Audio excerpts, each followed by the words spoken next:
What's up, guys? We're in a hotel in Colorado, Grand Junction, Colorado, actually. This is where the JUCO World Series is held. And I'm going to take you guys and show you some old video of me pitching back in college. I think it was 2019 was when this time was I filmed this. So it's going to be some old video of me pitching. And I'm going to take the time and show you guys what I would do now compared to then. And just show you the mechanical changes, the adjustments that I would do. Just even the thinking process has changed so much since then. I was transitioning from JUCO to college baseball pitching, and when I was in high school I was actually more of a hitter, transitioned into a pitcher at JUCO, if you guys know my story. So this is going to be kind of cool to see how the starting process of me into who I am now as a pro pitcher. So back then I was very unrefined, I wasn't developed very much, and this is going to be a cool little video to show you guys just how far I've come and what I would do to change it, and also mechanical stuff I could do. So pretty much put you guys in your shoes if you're someone in high school or just getting to college, into what you can do to take yourself to the next level and be the next best person of you. And also thank you guys for watching and following me. I'm over almost 40,000 followers on all my platforms, so thank you guys for all the support. Just got monetized on one of the platforms. I'm trying to get monetized on the other one. But like I said, thank you guys again for following and watching along. So this is a little treat for you guys. I want to show you what I can do from even my own self to show you what you could possibly do for yourself and just show the development along the way. So without further ado, please also like, follow, and comment. Thank you guys for watching. Here comes the video.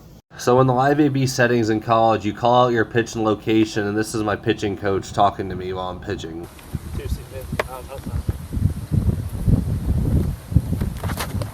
Good. As you guys can see, I called a fastball away. I was just a little bit on the outside corner. Good. So in this scenario, we called it a ball away. I kind of like the same spot, so my next chance and next opportunity, I'm going to go probably the same exact thing. I was a little bit off, but also I want to try to feel the edge of the strike zone, trying to feel the release out of my hand and actually hitting the corner. I was a little bit off. So when you hit a little bit off the corner, you want to try to make just a little tweak to see if you can maybe, if it was here, you want it here kind of, but you don't want to overcompensate and throw down the middle. So I'm going to try to repeat the same thing.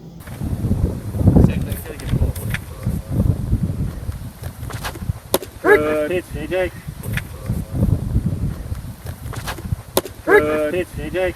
So that's all I need to do in this situation, is to just land that spot and actually feel my mechanics to put the ball exactly where I wanted the ball. In this case scenario, it happened. So now I know where to release the ball. It's kind of like an umpire and feeling the strike zone. So you know who's going to call the pitch. You know, okay, if you throw it this low, they're going to give you the call. So it's the same thing with pitching. You try to replicate the same exact movements, releases, movements out of your hand, and try to just replicate that stuff. So the next pitch, I'm going to go try in on them, go inside. We told Lynn on the back too. Of course he is. We told Lynn on the back. Hey, don't worry about it. Let me know. You feel, hey, look at your finish. So a lot of guys aren't willing to double up or triple up on their fastball to start an at bat, but I was here. I was trying to go in on the guy because I thought that throwing away, he might get a little bit on the plate, maybe back him up, and then open up a little bit off the plate again. So that was my idea. I missed a little bit in. Honestly, if you're going in and you missed it, it's not a bad thing, but make sure you get in on them. You don't want to miss middle at any point.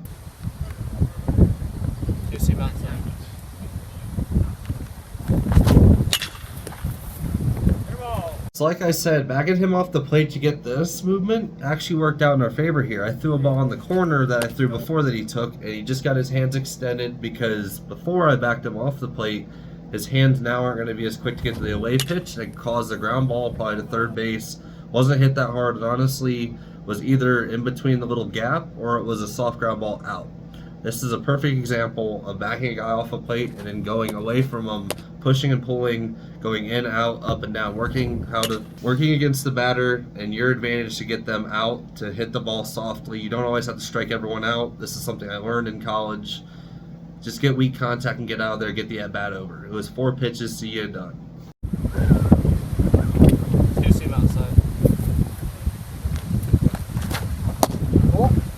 So I was trying to go away here, but I missed down in the zone, which tells me I'm not finishing my delivery, and I'm also opening up. So let's say this is your foot and it's supposed to be straight ahead. I'm landing a little bit like this, my arm's dragging, causing me to spike the ball rather than to stay through it and go through it and hit my actual spot. Sometimes adjustments aren't worth overthinking. It's just little things like this that you need to fix and fix for the next pitch the next time you have it. You don't want to overthink things, like I said. just try to do better.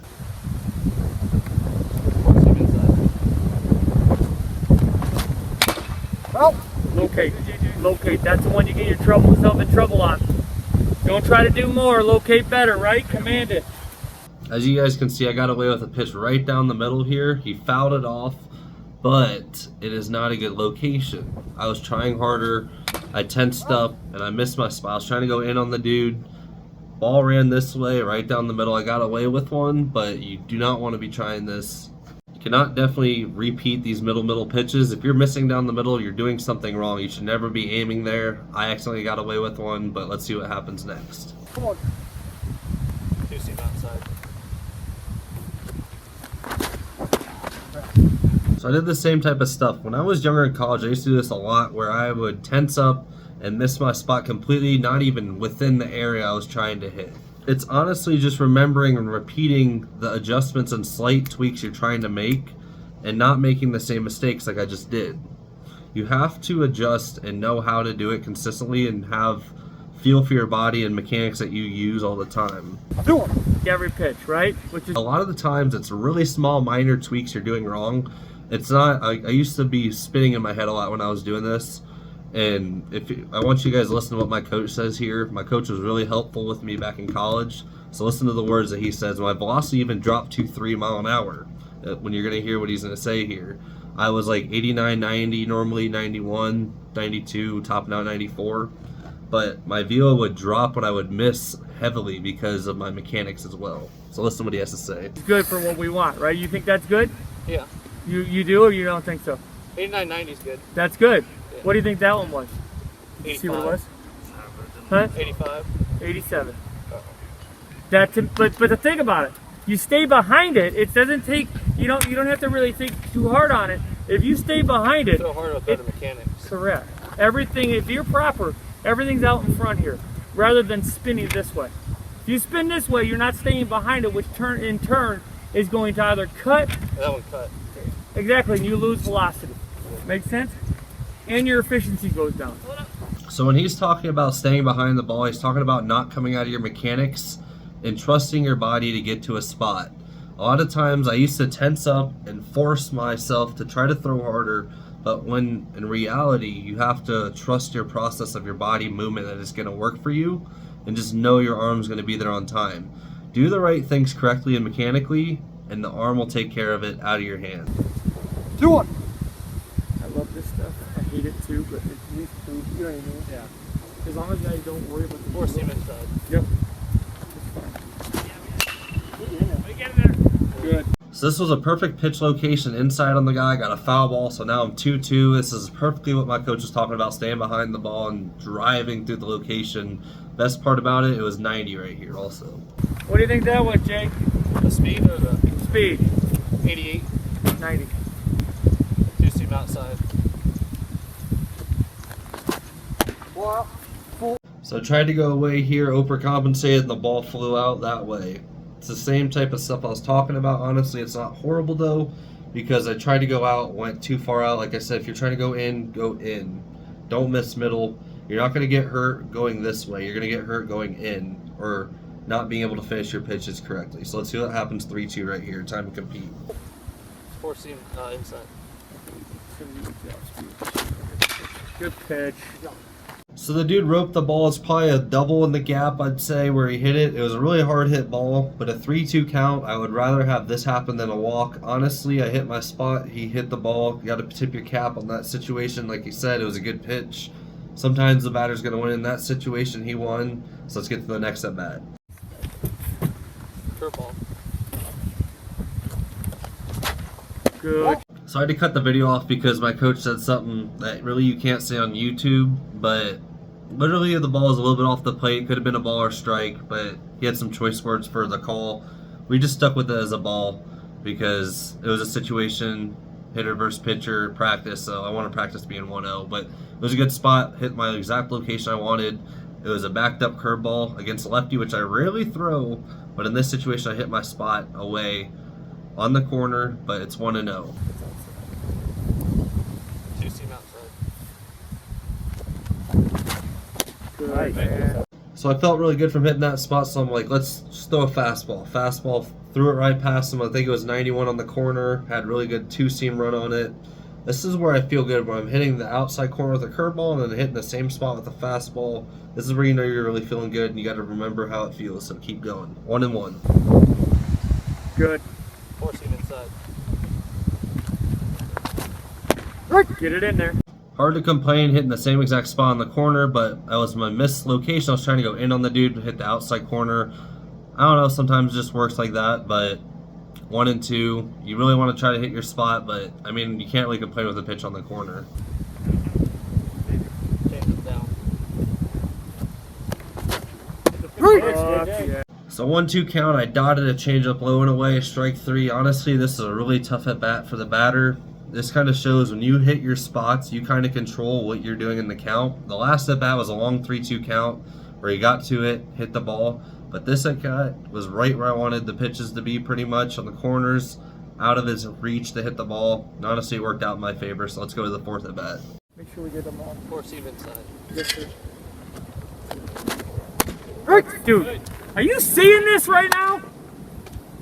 You could be a pitcher. You got it? Look at your finish.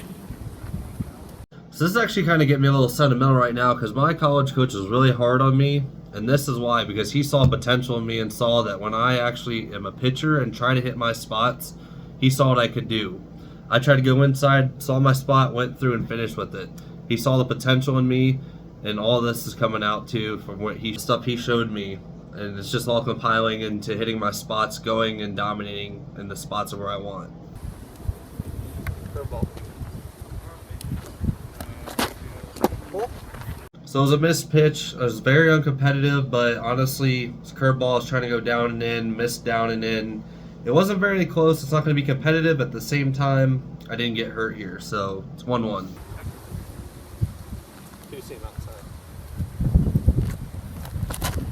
outside. Another dotted corner strike. I think this one was 90 and 91. So 1-2 in this count. Another perfect spot, low and away. This is what happens when you stay behind the ball, like he was talking about, and drive through and hit your spot. 1-2. Hey, dominate, not effort, location, command.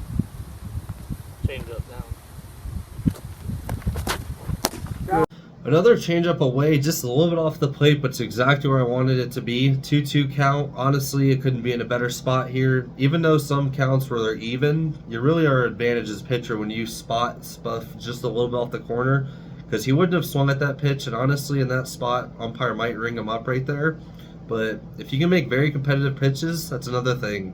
You have the advantage in the whole at bat, no matter what the count is, if you're making competitive pitches. 2-2 count. Earlier.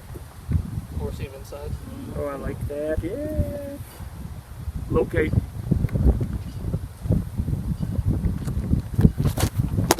Yeah. JJ. Had to blur out some of the words, but you guys can kind of get the gist of what he said there. So I hit my spot exactly up and in on the dude where I wanted to go. I think it was 91 or 92 up on the hands right there. It's exactly where the pitch I wanted to go. Got the strikeout. Ended on a really good note. This is the type of stuff I'm talking about, where you hit your spots, you get rewarded a lot of the times as a pitcher. Thank you guys for spending your time watching this. I don't even know what it's called, mechanical breakdown or just live AB breakdown, but I want to take the time to thank you guys for that. You guys drop a like, drop a comment in the comment section. I'll respond to everything you guys have to say. I wanted to thank you guys for all the support you guys have shown and everything that's been there for me. Thank you guys for watching. Have a good rest of your day, and thank you for everything again. Have a good night.